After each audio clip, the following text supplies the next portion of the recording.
Salam sejahtera di dalam kasih Tuhan kita Yesus Kristus.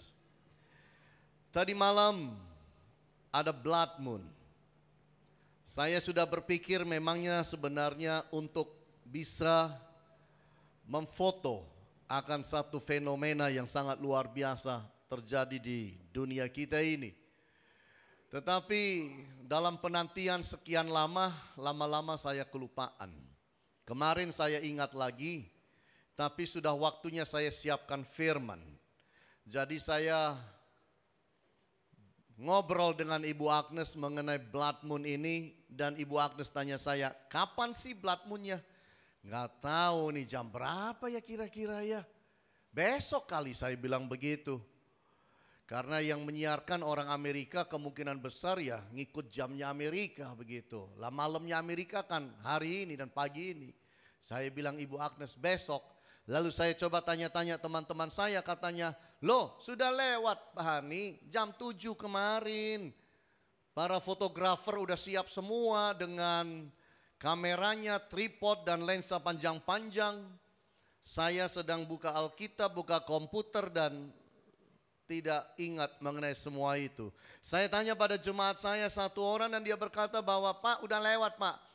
Saya bilang ada fotonya, coba kirim saya. Dikirimin kecil. Kayak wijen. Kecil sekali. Saya bilang kurang bagus tapi ya it's okay. Lalu ada teman yang lain posting blood moon yang bagus. Salah satu teman saya fotografer dan dia pakai tripod, dia pakai Canon, dia pakai lensa panjang 100 sampai 400 mili. Saya punya itu. Tapi masalahnya dia punya kesempatan, saya tidak punya kesempatan. Saya lihat hasilnya bagus, bagus banget. Bulannya merah, bagus banget. I missed it. Saya kelewatan gak dapatkan itu kemarin. Ya agak gelo sedikit, agak kecewa sedikit, but it's okay Bapak Ibu. Masih ada satu kesempatan lagi buat kita yang mau foto itu. Tanggal 28 September tahun ini akan muncul lagi, itu yang terakhir kali. Kalau saudara luput tidak foto itu, kita tidak bisa lihat lagi walaupun kita sudah sampai di sorga. Semua sudah lewat. Saya masih menantikan 28 September itu. Saya sudah cek harinya, ternyata harinya Senin Bapak Ibu. Hari libur pendeta. Kemungkinan besar saya bisa foto, kemungkinan besar. Doakan, ya doakan. Well, Bapak Ibu kalau kita itu luput tidak bisa foto mengenai blood moon, asal Bapak Ibu jangan luput mengenai Paskah.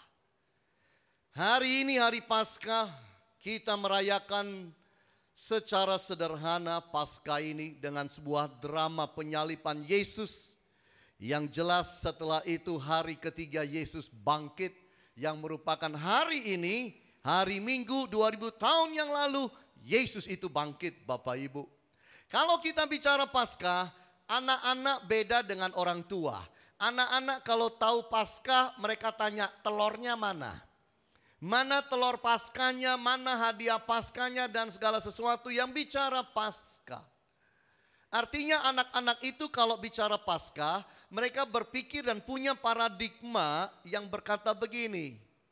What do I get kalau Paskah? Apa yang aku dapatkan kalau Paskah? Nah, apakah orang dewasa juga mikir yang sama seperti anak kecil? Paskah ini aku dapat apa ya? HFC bagi apa ya? I'm sorry, tidak bagi apa-apa Bapak Ibu. Karena kita merayakan Paskah itu di dalam ibadah ini. Dan disinilah kita harus belajar mentalitas orang dewasa mengenai Paskah bukan apa yang aku dapatkan. Tapi pertanyaannya adalah apakah saya sudah berubah dengan adanya Paskah? Apakah Paskah membawa perubahan di dalam kehidupan saya ini? Itu baru namanya Paskah Bapak Ibu. Nah hari ini saya ingin bicara satu kebenaran firman dengan satu tema Resurrection brings transformation. Kebangkitan Yesus Kristus membawa perubahan, membawa transformasi. Saya ingin membawa kita melihat bersama-sama apa yang harus berubah. Transformasi apa yang harus kita alami dalam hidup. Apa di dalam diri kita yang memang harus berubah? Mari kita lihat di dalam firman Tuhan Matius pasal 28. Pada ayat yang ke-5 sampai 10 yang mengajarkan mengenai transformasi hati. Transformasi hati harus terjadi dalam hidup saudara dan saya. Heart transformation. Coba lihat dengan saya ayat ini. Akan tetapi malaikat itu berkata kepada perempuan-perempuan itu, janganlah kamu takut sebab aku tahu kamu mencari Yesus yang disalibkan itu. Ia tidak ada di sini sebab ia telah bangkit sama seperti yang telah dikatakannya. Mari lihatlah tempat ia berbaring. Dan segeralah pergi dan katakanlah kepada murid-muridnya bahwa ia telah bangkit dari antara orang mati. Ia mendahului kamu ke Galilea. Di sana kamu akan melihat dia. Sesungguhnya aku telah mengatakannya kepadamu. Mereka segera pergi dari kubur itu dengan takut dan dengan sukacita yang besar, dan berlari cepat-cepat untuk memberitahukannya kepada murid-murid Yesus. Tiba-tiba Yesus berjumpa dengan mereka dan berkata, salam bagimu. Mereka mendekatinya dan memeluk kakinya serta menyembahnya. Maka kata Yesus kepada mereka, jangan takut, pergi dan katakanlah kepada saudara-saudaraku supaya mereka pergi ke Galilea dan di sana mereka akan melihat aku. Bapak Ibu, Paskah itu harus membawa transformasi dalam hati kita. Ini penting. Transformasi, perubahan di dalam hati. Kalau Bapak Ibu lihat di dalam ayat-ayat yang baru kita baca dan khususnya ayat 9 dikatakan tiba-tiba Yesus berjumpa dengan mereka berkata salam bagimu. Lalu mereka mendekatinya, memeluk dan menyembahnya. Transformasi yang harus ada dalam hati kita, transformasi hati, transformasi penyembahan. Kalau Bapak Ibu lihat ayat-ayat ini, waktu murid-murid itu bangun, waktu pagi-pagi mereka pergi ke kubur, mereka cari Yesus tidak jumpa, lalu Yesus menampakkan diri kepadanya. Maka yang pertama kali dilakukan oleh wanita-wanita yang adalah murid-murid ini adalah mendekat, memeluk dan mencium kaki Yesus lalu menyembah. Dan ini mengajarkan kepada kita bahwa Paskah harus membawa transformasi dalam penyembahan kita. Penyembahan kita harus semakin hidup Bapak Ibu. Karena kita menyembah Allah yang hidup, Allah yang bangkit. Kita harus menjadi orang-orang yang bisa memberikan penyembahan yang berkualitas kepada Allah. Jangan Bapak Ibu berpikir Allah tidak tahu kualitas penyembahan saudara. Tiap kita yang duduk di tempat ini, kualitas penyembahan kita, kualitas hati kita berbeda satu dengan yang lain. Jangan sampai kita asal-asalan memberikan penyembahan kepada Allah. Kain dan Habel sama-sama menyembah Allah, membakar korban persembahan. Yang satu diterima, yang satu ditolak. Karena yang satu sangat tidak menghargai penyembahan kepada Allah. Itu sebabnya Kain ditolak karena cara menyembahnya tidak sungguh-sungguh di dalam hidup ini. Transformasi penyembahan harus ada. Lalu transformasi iman. Paskah harus membawa iman saudara dan saya semakin meningkat, semakin berkualitas, semakin bertumbuh, semakin dewasa.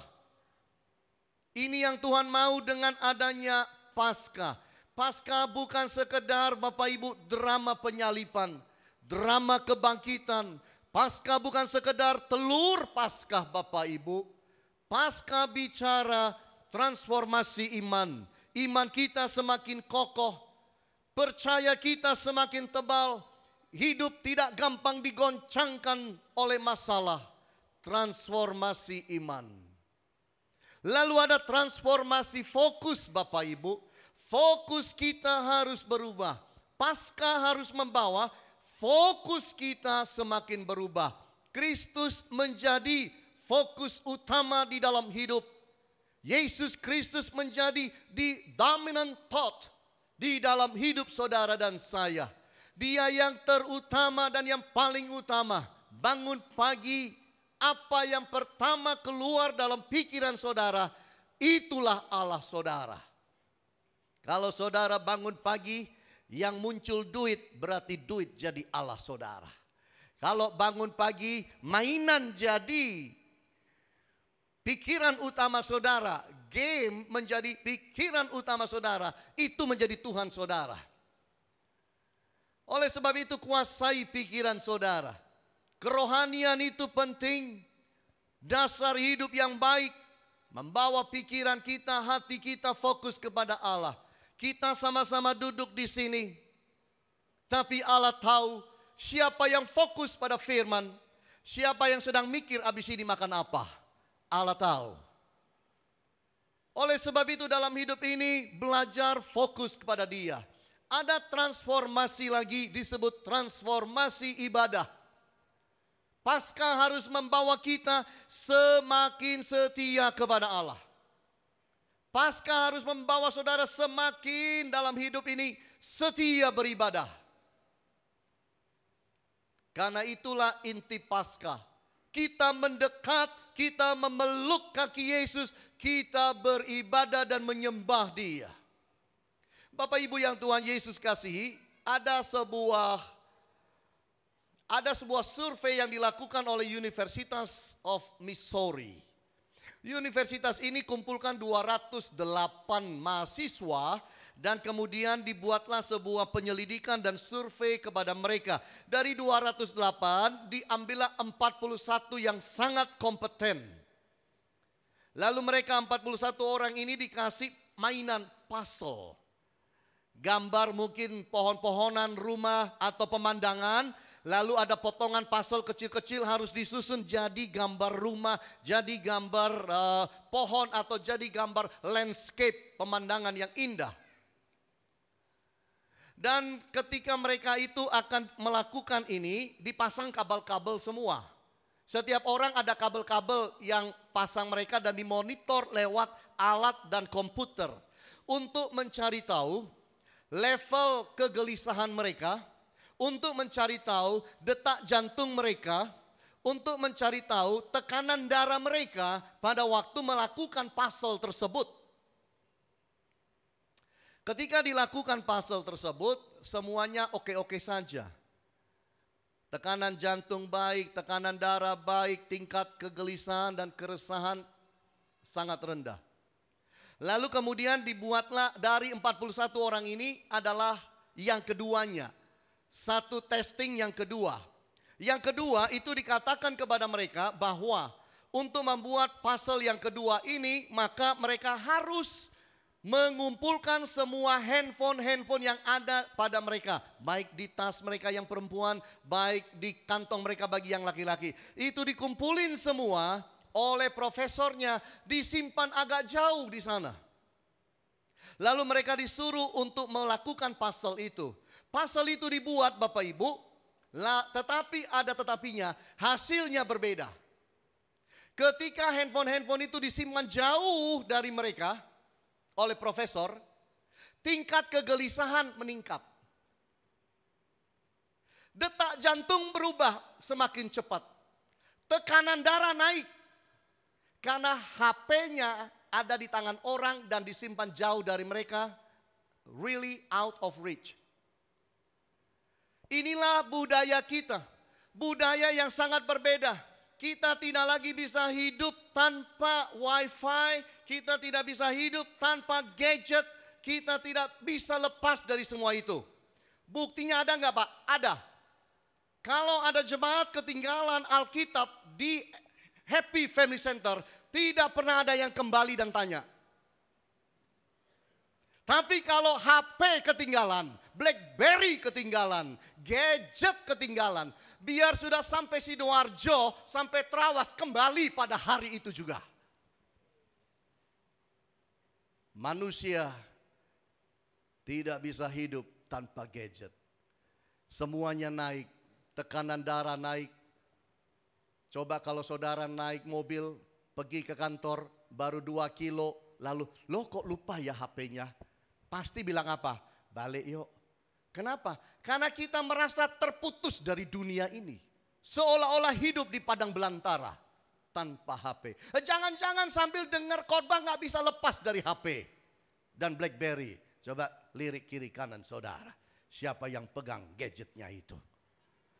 Bapak Ibu, sebenarnya kalau kita pikir baik-baik, jantung kita berdebar lebih keras, tingkat keresahan kita semakin meningkat, dan tekanan darah semakin meningkat kalau kita jauh dari firman, bukan jauh dari HP Bapak Ibu. Saya pernah diperiksa dokter karena mau ambil asuransi, lalu kemudian ambil cek darah, lalu terakhir ketemu dokter untuk periksa tekanan saya. Jadi dokternya suruh saya tidur, buka kaos, lalu dia datang pakai stetoskop, tarik napas, buang Pak Hani, tarik lagi, buang Pak Hani, tarik yang banyak, buang Pak Hani. Oke, kemudian dia bebat tangan saya lalu diukur tensinya, pakai yang air raksa itu, pakai bunyi, sampai tangan tuh kemeng semua, lalu dilepas. Wah Pak Hani tinggi, 160/90. Ini kalau ikut asuransi Pak Hani, ini kena denda. Dokter, kasih saya 2 menit ya. Oke, tutup kelambunya. Saya masih di tempat tidur. Saya membayangkan ada di lapangan golf. Sendirian. Kayak di sini. Kalau buka jendela itu saudara lihat padang golf. Oh mungkin sana, sebelah sana. Lupa saya di mana. Anyway. Saya bayangkan diri saya di lapangan golf yang hijau. Lalu saya menyembah dalam hati. 2 menit. Saya rasa dekat dengan Tuhan. Lalu dokternya kembali. Pak Hani sudah 2 menit ya, saya ukur kembali. Siap dokter. Dokternya periksa.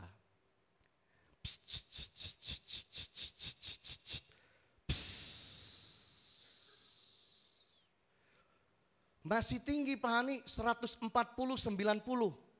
Dokter, minta 2 menit lagi ya. Dia tutup lagi kelambunya. Saya bayangkan diri saya nyembah lagi di padang gurun. Nyembah dalam hati, dokter nggak tahu karena dalam hati. Nyembah 2 menit rasa dekat dengan Tuhan, tenang, nyaman.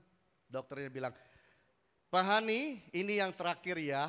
Berapapun hasilnya saya tulis di laporan medis Bapak untuk dikirim ke asuransi. Baik dokter, dia periksa.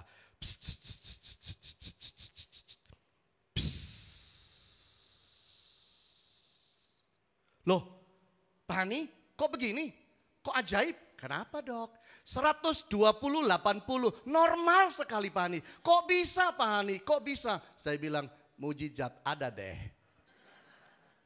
Dia tidak tahu bahwa saya pakai 2 menit pertama menyembah, 2 menit kedua menyembah. Makanya kalau yang punya darah tinggi di sini, nyembah Tuhan lebih banyak. Amin. Yang gampang marah nyembah Tuhan, amin. Yang mau kolesterol turun nyembah Tuhan, amin. Ini terbukti saya alami sendiri Bapak Ibu. Sungguh-sungguh saya alami. Orang yang dekat Tuhan itu tenang sehingga tekanan darahnya baik semua. Jangan saudara kemudian mikir begini, kalau gitu aku aku tak nyembah Tuhan 2 jam nanti malam kita makan kepiting 5 ekor. Itu namanya mencobai Tuhan di hari Paskah. Mari di dalam hidup ini kita percaya satu hal, Paskah itu melakukan transformasi hati. Jadi kalau Paskah ini saudara tidak berubah hati saudara, apa arti Paskah buat saudara? Kita harus berubah. Lebih dekat dan mendekat kepada Allah kita. Lebih mengasihi firman Tuhan dan belajar hidup dalam firman. Dan itu yang Allah mau. Sekarang transformasi yang kedua. Bicara transformasi hidup. Life transformation. Bukan hanya hati kita, seluruh hidup kita berubah. Coba lihat ayat yang ke-18 sampai ayatnya yang ke-20. Dikatakan di dalam firman itu seperti ini. Dan ke-11 murid itu berangkat ke Galilea, ke ke bukit yang telah ditunjukkan Yesus kepada mereka. Ketika mereka melihat Dia, mereka menyembahnya. Tetapi beberapa orang ragu-ragu. Yesus mendekati mereka dan berkata, "Kepadaku telah diberikan segala kuasa di sorga dan di bumi. Karena itu pergilah, jadikanlah semua bangsa muridku dan baptislah mereka dalam nama Bapa dan Anak dan Roh Kudus, dan ajarlah mereka melakukan segala sesuatu yang telah kuperintahkan kepadamu, dan ketahuilah aku menyertai kamu senantiasa sampai kepada akhir zaman." Transformasi hidup. Paskah itu bukan milik kita secara pribadi saja. Paskah itu harus menjadi pengaruh yang merubah seluruh hidup kita. Membawa penundukan diri kita kepada Allah dan firman. Ibadah bukan sekedar lagi menjadi sekedar program dalam hidup. Minggu harus gereja, kembali lagi minggu harus gereja, kembali lagi minggu harus gereja. Ibadah bukan program. Ibadah adalah sebuah kebutuhan. Ibadah adalah sebuah lifestyle dalam hidup. Sebuah gaya hidup kita. Itulah ibadah, saudara. Ibadah menjadi poros kehidupan kita. Pribadi kita menjadi pribadi yang menjadi berkat dalam rumah tangga kita. Firman berbuah pada suami menjadi berkat pada istri dan anak. Firman berbuah dalam istri menjadi berkat buat suami dan anak. Firman berubah dan berbuah dalam hidup anak menjadi berkat bagi orang tua. Firman Tuhan menjadi berkat dalam kehidupan kita. Pengaruh positif dalam pekerjaan terjadi ketika kita mengerti arti Paskah membawa transformasi. Maka kebenaran firman mempengaruhi etika bekerja kita, karir kita, proses bagaimana kita menjadi orang berhasil, menjadi orang yang kaya, menjadi orang yang semakin hari semakin melihat keberhasilan hidup. Semua itu dipengaruhi oleh firman. Kebenaran firman Tuhan itu menjadi tolok ukur kita beraktivitas dalam hidup. Kalau tidak, orang akan bertanya kepada kita, dia jalanin Paskah, tapi masih bohong. Dia jalani Paskah, tapi gironya blong. Dia menjalankan Paskah, tapi masih mukul istri. Mari berubah di dalam hidup. Ada pengaruh positif dalam kehidupan kita. Lalu ada pelaksanaan mandat ilahi. Karena firman itu berkata, "Pergilah, jadikanlah semua bangsa muridku, baptislah mereka dalam nama Allah Bapa, Anak dan Roh Kudus." Orang Kristen harus mengerti di pundaknya ada mandat ilahi. Ada mandat agung untuk mana dia bercerita mengenai Yesus. Untuk dia menjadi saksi Kristus. Untuk dia bisa menjadi penjala jiwa bagi orang lain. Kapan yang terakhir kali saudara membawa orang ke gereja? Kapan yang terakhir kali engkau memperkenalkan orang lain datang dan ketemu Yesus? Kapan yang terakhir kali ada orang bertobat karena engkau, saudara? Jangan jadi Kristen mandul. Jadilah Kristen yang berbuah. Tadi malam saya baca organisasi terkenal, organisasi misi terkenal di seluruh dunia.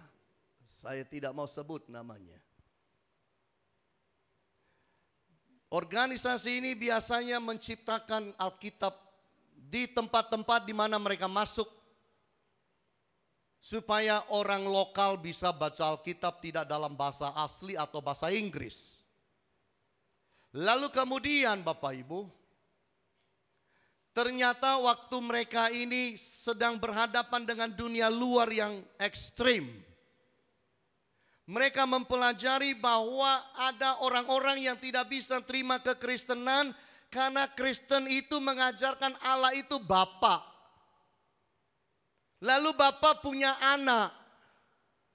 Ini kacau dalam pemikiran sehingga mereka lalu berusaha bagaimana caranya Injil diterima, kekristenan diterima oleh orang-orang lain yang tidak kenal Yesus. Maka mereka merubah Alkitab. Kata Bapa dan Anak diubah. Bapa diganti jadi Allah, Anak diganti jadi Mesias. Ini sekarang lagi heboh di dunia barat, lagi heboh di Amerika, di Kanada, lagi heboh semua. Karena Matius 28 ayat 19 diubah jadi begini. Karena itu pergilah, jadikanlah semua bangsa muridku, baptislah mereka. Harusnya dalam nama Bapa, Anak, Roh Kudus, diganti dalam nama Allah, Mesias, dan Roh Kudus. Kristen sejati menolak ini dan sedang terjadi ribut di luar sana. Bapak Ibu yang Tuhan Yesus kasihi, jangan ubah Alkitab. Ada ayat yang bilang manusia tidak boleh merubah Alkitab, satu iota pun tidak boleh diubahkan. Satu titik pun dalam Alkitab tidak boleh diubah. Apalagi satu kata diubahkan. Organisasi ini sedang mengalami serangan luar biasa dari banyak gereja, banyak pendeta, banyak hamba-hamba Tuhan yang mengerti bahwa mereka mengubahkan itu. Bapak Ibu yang Tuhan Yesus kasihi, terima Alkitab apa adanya dan izinkan Alkitab itu mengubahkan kita. Kita diubahkan oleh Alkitab, jangan salah, bukan kita mengubahkan Alkitab. Banyak anak Tuhan suka menggarisbawahi Alkitab. Pakai spidol merah, pakai hijau, kuning, stabilo, ballpoint berwarna. Kita garisi semua itu. Ayat-ayat yang kita suka. Pertanyaan saya, sudahkah ayat-ayat itu menggarisi hati saudara dan hidup saudara? Karena menggarisi Alkitab gampang. Tapi Alkitab menggarisi hidup kita itu yang susah. Transformasi hidup harus ada. Mari di dalam hidup saudara dan saya, kita belajar supaya pasca itu hati berubah, hidup berubah. Orang Kristen hidup seperti akuarium, ikan dalam akuarium. Kalau saudara punya rumah, lalu saudara beli akuarium, lalu saudara itu isi ikan di dalamnya. Dan saudara itu lihat, akuarium itu seringkali 4 sisi, 36 derajat bisa dilihat. Dan saudara menikmati dan melihat ikan-ikan itu, warna-warna ikan dan lain sebagainya, indah. Orang lihat akuarium untuk menikmati. Kristen dalam akuarium seringkali tidak dinikmati. Justru mendatangkan batu sandungan. Mari di dalam hidup ini kita sadar bersama-sama. Paskah harus bawa transformasi. Ibadah saya harus berubah, hati saya harus berubah. Hidup saya harus berubah. Supaya semakin banyak orang mengasihi Tuhan, mencintai Tuhan, mengikuti Dia. Tuhan Yesus berkati, selamat Paskah bagi Bapak Ibu semuanya. Haleluya. Amin.